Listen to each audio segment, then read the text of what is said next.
السلام عليكم اخواتي، مرحبا بكم في قناه ادم. اليوم ان شاء الله غادي نقدم لكم واحد الوصفه ديال واحد الكراطه اللي هو رائع جدا وكيجي لذيذ واقتصادي، كيكون كفكره للعشاء او للغداء علاش لا. هنا عندي واحد ندوزو المقادير. عندي واحد كيلو نصف ديال البطاطا اللي قطعتها على شكل مكعبات وسلقتها، سلقتها بشويه ديال الملح. هذه عندي هنايا 400 غرام ديال الكفته، وعندنا شويه ديال البصله خضراء مشلضاها. هاد البصله الخضراء كتبقى اختياريه اذا كانت موجوده، بما ان الوقت ديالها كتستغل انا في هذه الوصفه هذه. اذا ما كانتش موجوده كنكتفي بالمقادير الاخرى فقط. عندي مطيشه هنايا، عندي 4 مطيشات او 4 بندورات مقطعهم على شكل غادي نطحنهم من بعد. عندي هنا العطريه، عندي الكركم، معلقه صغيره ديال الكركم، نصف ملعقه ديال سكينجبير او الزنجبيل، عندي هنا ملعقه صغيره ديال الفلفل الاحمر، وعندي هنا ملعقه صغيره ديال الملحه. هنا عندي القزبر معدنوس وشويه ديال الثومه اللي غنطحنهم من بعد. وعندنا طبعا الابزار. غندوزو للطريقه على بركه الله. اول حاجه غادي نديرو غنطحنو البزار، نطحنو القزبر معدنوس والثومه.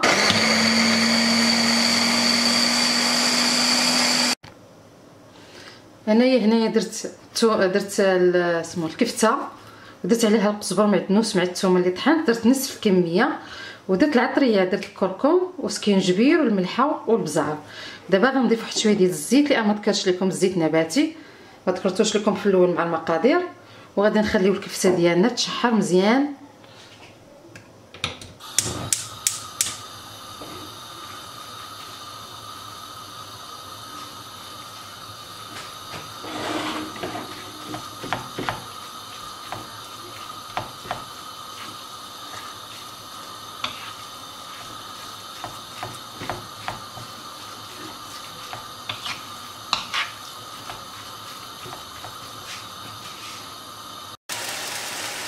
هنا كنخليو الكفته بعد ما تشحرات مزيان، كنخليو هذاك الماء يتشرب باش تبقى لينا غير الكفته بلا ما نشف من الماء. هنا انا شديت ديك البصله الخضاريه، شحرتها بشويه ديال الزيت حتى كطيح او حتى كتبدا تكبر، وكنضيفها لخليط الكفته اللي عندنا.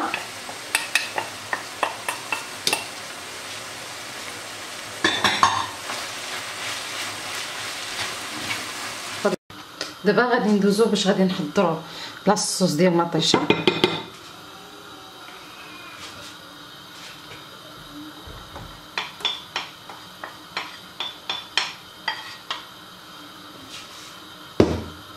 غادي نضيفوا ليه القليل من القزبر معدنوس والثومه،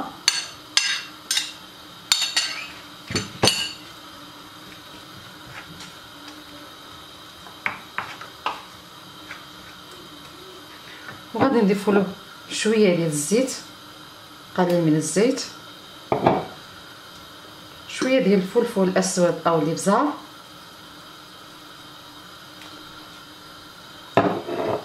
غنضيفوا شويه ديال الملح، شويه ديال الفلفل الاحمر، شويه ديال الزنجبيل وشويه ديال الكركم.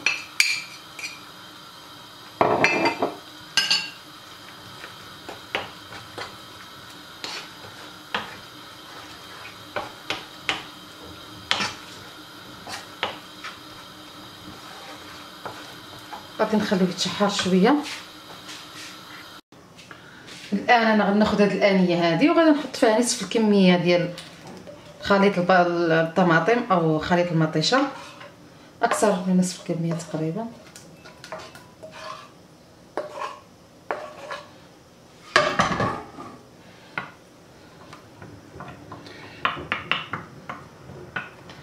كنسرحوه في الاناء ديالنا لتحت، كنديروه في الاناء اللي غادي ندخلوه الفرن.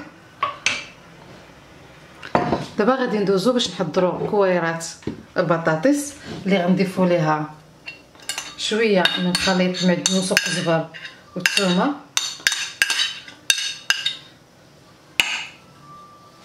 انا البطاطس هنا هرستها بهذه الاله هذه، هرستها بهذه الاله هذه.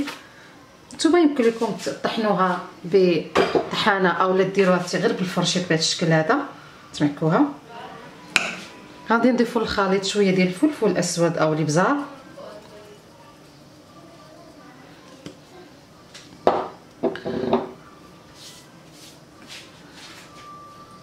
انا البطاطا دايره ليها الملحه ملي سلقتها، يعني ما نحتاجش ندير لها الملح من بعد، نلحاها في السلاق.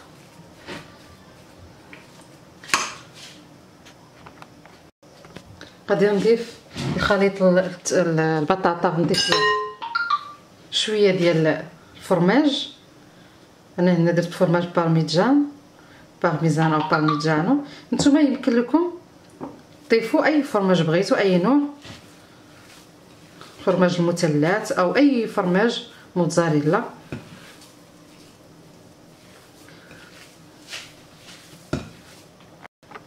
انا دابا غندوز باش ندير كويرات الكفته على هذا الشكل هذا. غادي نبسطوه بالكف ديالي بحال هكا، وكنحط واحد شويه ديال الحشوه ديال اللحم المفروم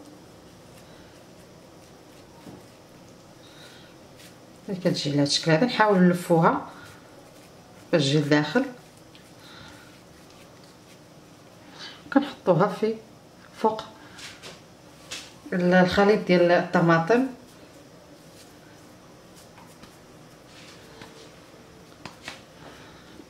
ندير واحد شويه ديال الكفته،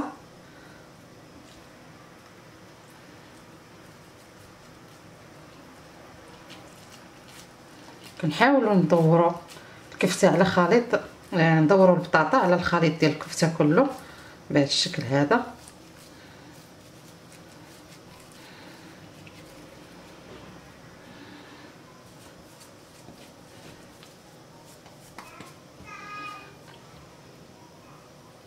كنبقاو بهاد العمليه بحال هكايا حتى نكملوا خليط الكفته والبطاطا.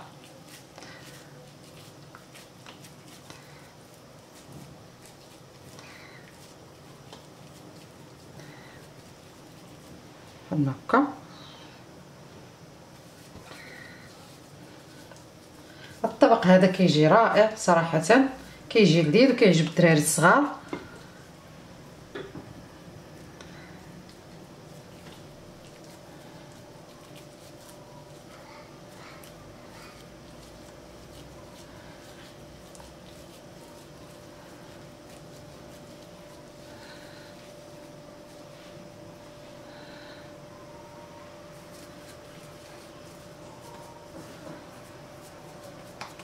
كنتمنى ان الفكره تكون واضحه لكم.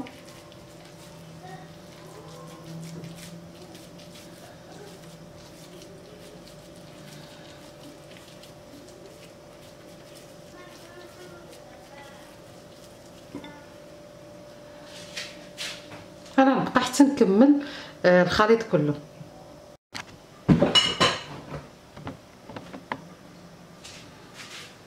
بعد ما وجدت كويرات ديال الكفته وبطاطا، غادي ندوز دابا هي هاد الشكل ديال المطيشه، غندوزو بشويه بشويه بحال هكا فوق من الكويرات.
انا هنا غندوز باش نصاوب لا بيشاميل اللي غادي نحتاج المعلقه ديال الزبده، ديرها بالعافيه وديري الحليب كيسخن.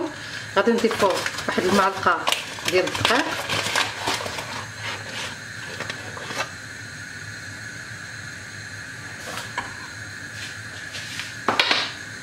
غادي نحركوها مزيان.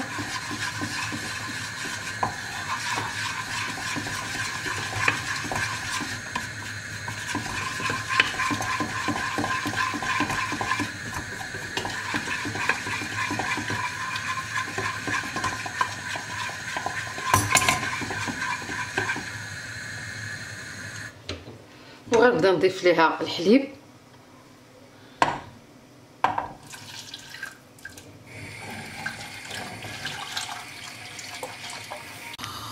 بعد ما ذوبت الزبده وتزيد على الدقيق ضفت الحليب هنايا. غنبقى نخلط فيه بشويه بشويه لحتى يعقد ليا الخليط واحد شويه، ما نخليوهش تعقد بزاف. بعد ما وجدت لا بيشاميل كنبداو نكبوها على الخليط ديال الكويرات ديال البطاطا.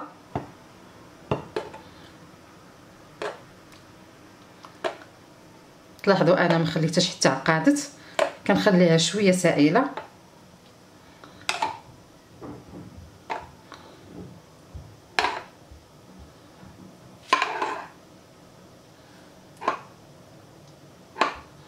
كنغطيوها مزيان بالبيشاميل.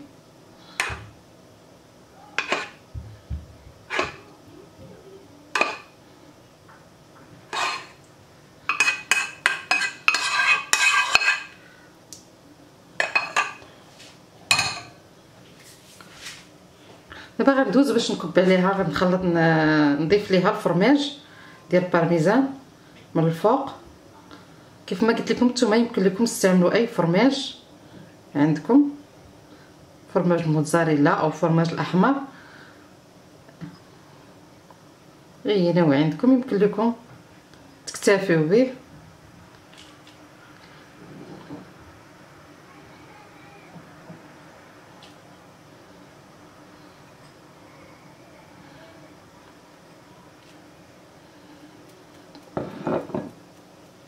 بقى لي ندخلها الفران ونخليها حتى طيب ويتحمر الوجه ديالها وغادي نطلعها.